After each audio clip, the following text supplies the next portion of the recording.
Hello, everyone's. I am here for American Horror Story, Season 9, Episode 6. If you're new to my channel, welcome. If you're returning, you a family member, you one of my peoples, welcome back.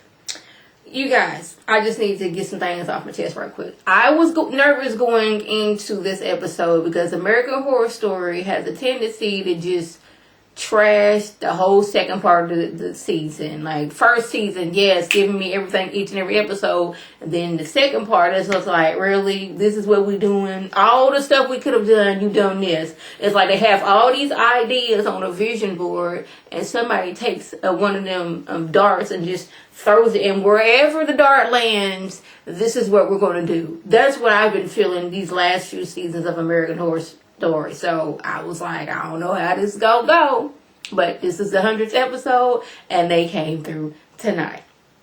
Now we starting off, this lady, she's asleep. Her and her family, they trying to go to Disneyland in the morning, but there's music blasting in the next room. It is Richard and Jingles. So she goes over there to see if they can turn the music down. Like, first of all, you on a run for murder. You should be trying to be as quiet and as incognito as you can. Not, put attention on yourself. This is seem like what you shouldn't be doing. But I guess, like, I can just kill the person who comes upon me. I guess that's what his thinking is. So she goes next door. Now, she should have called, the front desk person. First of all, like, call them, like, look here, there's some people next door, they're making a lot of noise. Can you please come over here and see about that? Not physically go over there yourself. Because Richard almost made him, like, the 12th victim. But Mr. Jingles popped up a lie, just let that woman go. I am sleepy right now, and I really don't have time for this. So he lets the woman go, and she flies to her room, locks the door, probably put a chair in front of it and everything.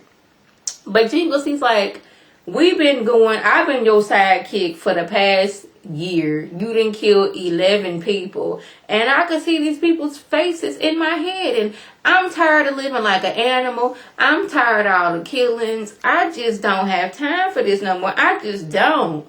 But Richard tells him that he made a deal, and if he breaks the deal, it will be hell to pay.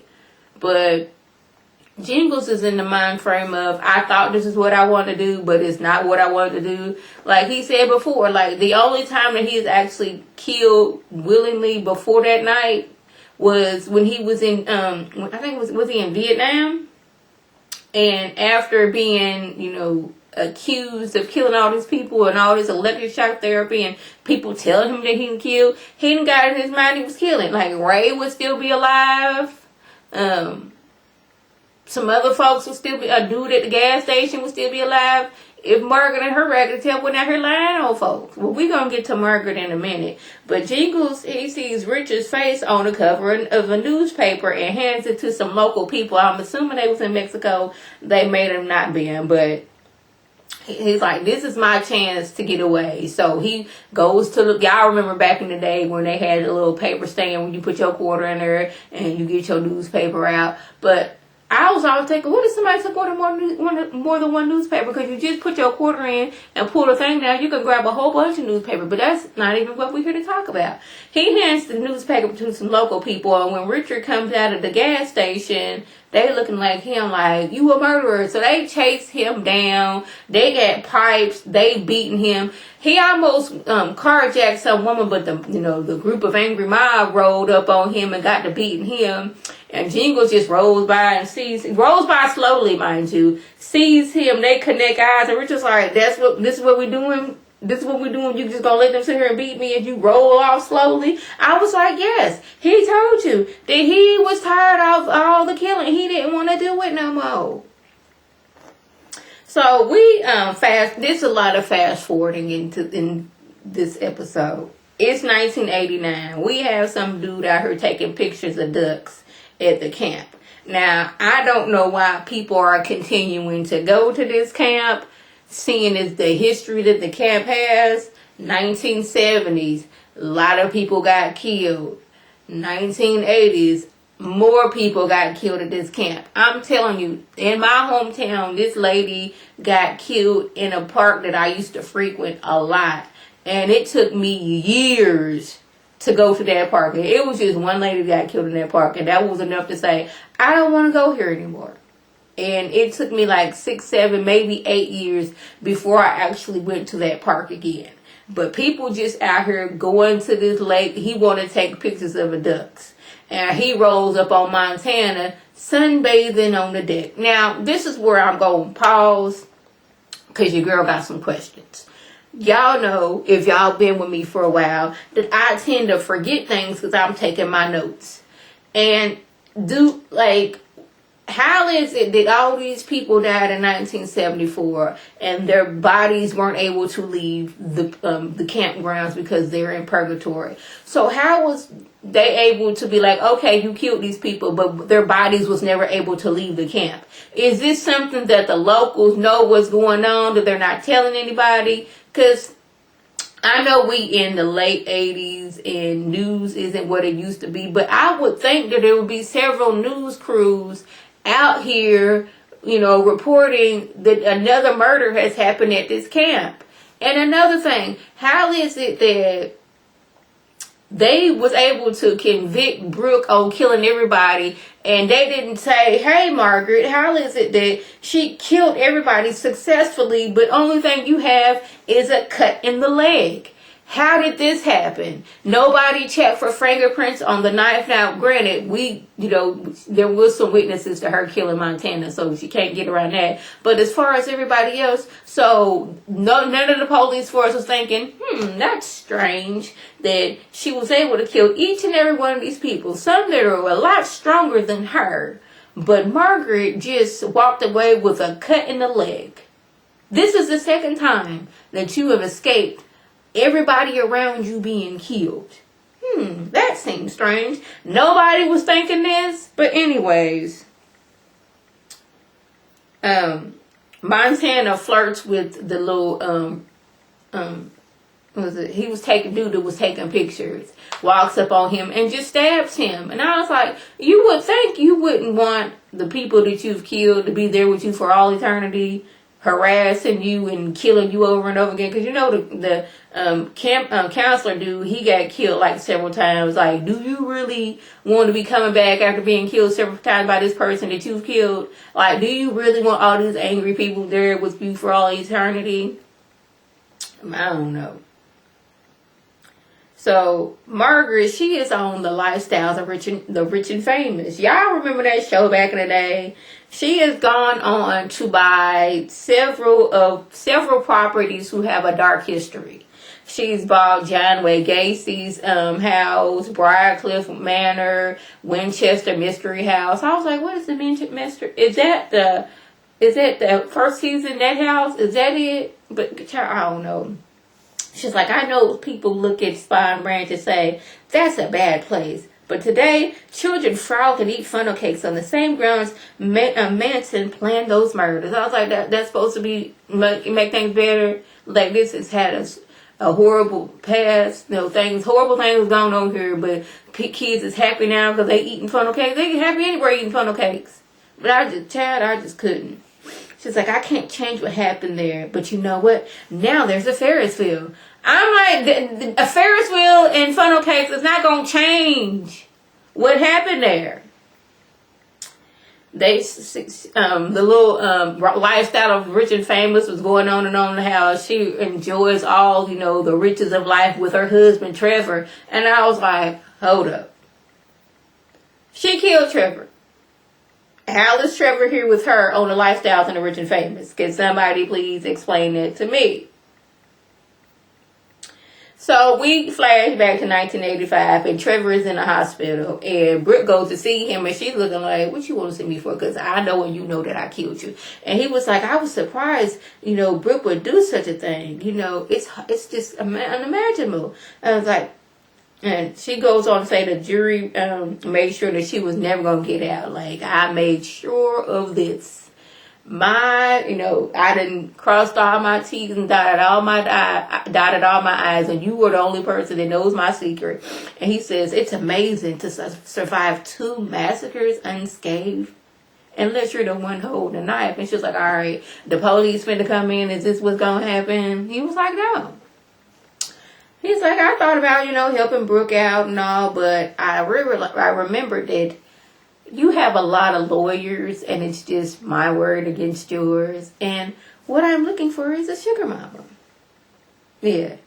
He not gonna let Brooke take the fall so he can be living this fabulous life. I was like, you know she could still kill you if y'all, because she was like, let's get married. He's like, I'm blackmailing you. Why would you want to marry me? Because husband and wives can't testify against each other. But a wife can still kill you and make it seem like it's something else. You do realize that, Trevor.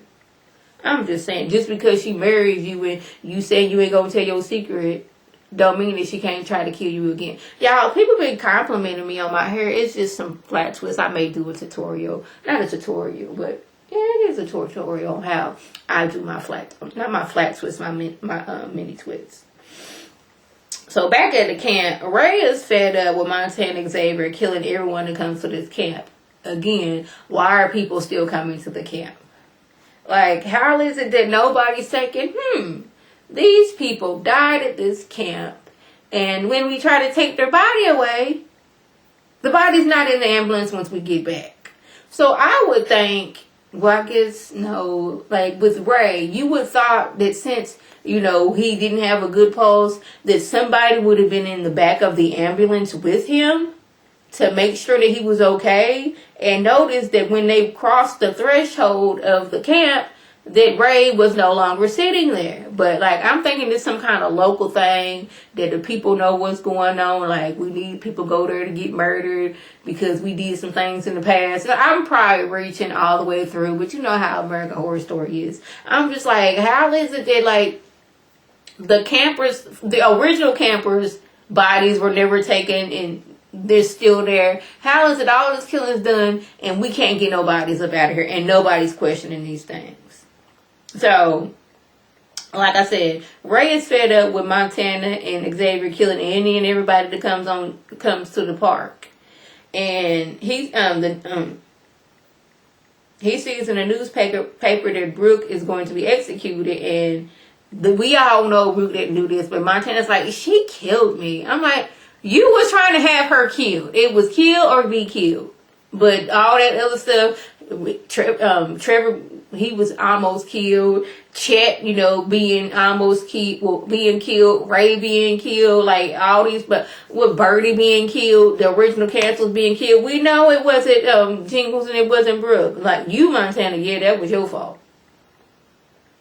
So, the photography dude's girlfriend walks up, and before Ray could be like, look here, this is my friend. I need you to tell the police that she is innocent. Before he can do that, here comes Xavier killing a girl, slitting a girl's throat. He's like, I am tired of fixing things for y'all. I am not covering up this no more. There is a dead person down there as we speak, just out in the open. Like, what do y'all do? But they in the mindset of, we can do what we want to do. Like, first of all, we're dead, and we don't have to pay any consequences of killing anybody. It's a win-win. That's what Montana and, what's his name, Xavier thinking. Now, since there's been some killings yet again at Camp Redwood, the camp is getting a bad press, and, Margaret, she can't have that because she's trying to have her international house of, bad things happening, but I'm going to try to put a Ferris wheel or some cotton candy and funnel cakes there to make it seem better type of situation. At one point, she was trying to get Lizzie Borden's house and get people to dress up in how they dressed in those days and do all kind of crazy mess. I'm like, don't nobody realize this woman, she not right in the head. Like, nobody. Anyways. So, Margaret, she's turning Camp Redwood into a music and food festival. Okay. So, Chet sees her, and he immediately like, I want to go and I want to kill her right now. Like, at this moment. I don't need nobody holding me back. But Ray was like, you can't do that, dog. You can't kill her. There's nothing anybody can do because he's dead. He's like, you don't know what it's like for your lungs to be screaming for air and there's nothing you can do. I was drowned. Yeah, your head got knocked off, but you died instantly. I suffered for a while. He didn't say those things, but that's what I was thinking. Dude suffered for a while before, he actually died.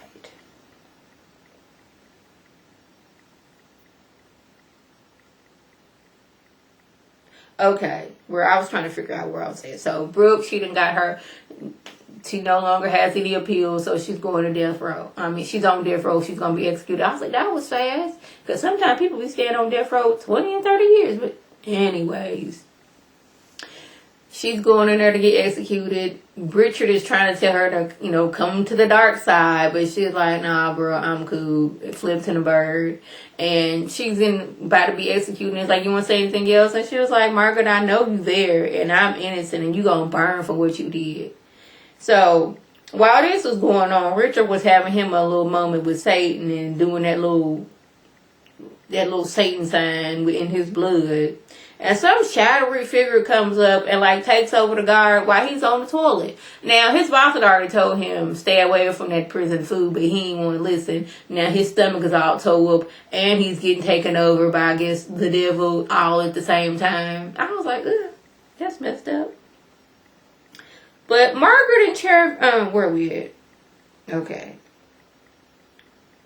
And after he gets taken over by the devil, he lets Richard out. I'm like, I'm just going to assume since this is the 80s, we didn't have, a lot of cameras in the prison, because he just got Richard out with ease. But I'm like, this is the 80s, things had to happen before they had to put in place, cameras and all these things. But anyways, where am I at? Oh, Margaret and Trevor, they were not enthused. They were not impressed by the lethal injection that Brooke got. He was like, that was anticlimactic. She was like, that was it. They should bring the guillotine back. I would have loved to see her head roll. Nobody is thinking this woman who's supposed to be this huge Christian, that she got some dark things that she likes to do. Nobody. She wanted to see this woman's head roll. Granted that she was supposed to have killed people, but really? Nobody's noticing this? So Jingles then completely turned his life around. He was living in, I believe, Canada. He had him a wife. He had him a baby. He was working at some kind of knockoff Blockbuster store. And he was up for promotion and everything. Life was good for Mr. Jingles. Until he comes home one day and finds his wife viciously murdered. And finds his baby in the closet crying with a note that says Satan will have his revenge. Because he turned his back on Satan, now his wife had to die. So he leaves the baby on the steps of a neighbor and tells her that, the wife had died. And to take care of Bobby and let Bobby know that his daddy did love him more than anything in this world. It's just that I can't take care of him right now. I got to take care of some other things. I was thinking it's probably Margaret. I don't know. But if he killed Margaret, I would not feel bad. I would not be like, no, Jingle, you are wrong. Because this woman set him up for the kill. Had him in prison, lethal injection and everything. Had this man thinking he was a killer. And then when he did get out, he got to killing innocent people. And Margaret's walking around here all happy and everything. Happy but crazy. So Brooke, she done had the lethal injection. She done got wheeled off to the room. And we see somebody, before the lethal injection, it's like, oh, you're supposed to do this. And I was like, what's going on over here? Donna then got some kind of medicine to bring Brooke back to life. Yeah, Donna was like, I had to, I guess, let her die of lethal injection. So they were like, oh, she's dead now. And then we done our job. She done paid her, debt to society and everything else. And I can bring you back so we can get the real heifer that did these things, which is Margaret. So she says, welcome back to the land of the living. I was wondering where, Donna, not Nurse Rita, was at. Because, I don't think we seen her last episode. If we did, I don't remember. Did we? I don't know. These episodes is kind of running into each other. So I was like, yes, Donna, you've done a good thing. You started off raggedy with, getting Mr. Jingles out of jail because you thought he was a killer, because you was trying to get in mind of the killer because your daddy was a killer. But you trying to make amends, get this woman out of prison and, make sure that she didn't die for, crimes that she didn't. Granted, she did kill, Montana, but Montana was trying to have her killed, and she was trying to kill her too. So, it's just I won the fight. So that was the gist. If I left anything out, by all means, leave a comment below. If you're new to my channel, welcome. Feel free to subscribe. It's free all day, every day, free 99. Make sure your notifications are on to with my beautiful face. Puts up a video, you can click on it, you can like it, and you can share it with your people. If you're returning, you a family member, you one of my peoples, welcome back. Y'all know what to do. Tell your people to tell their people to come over here and be one of my peoples. And this is Lady T signing off. Have a good one.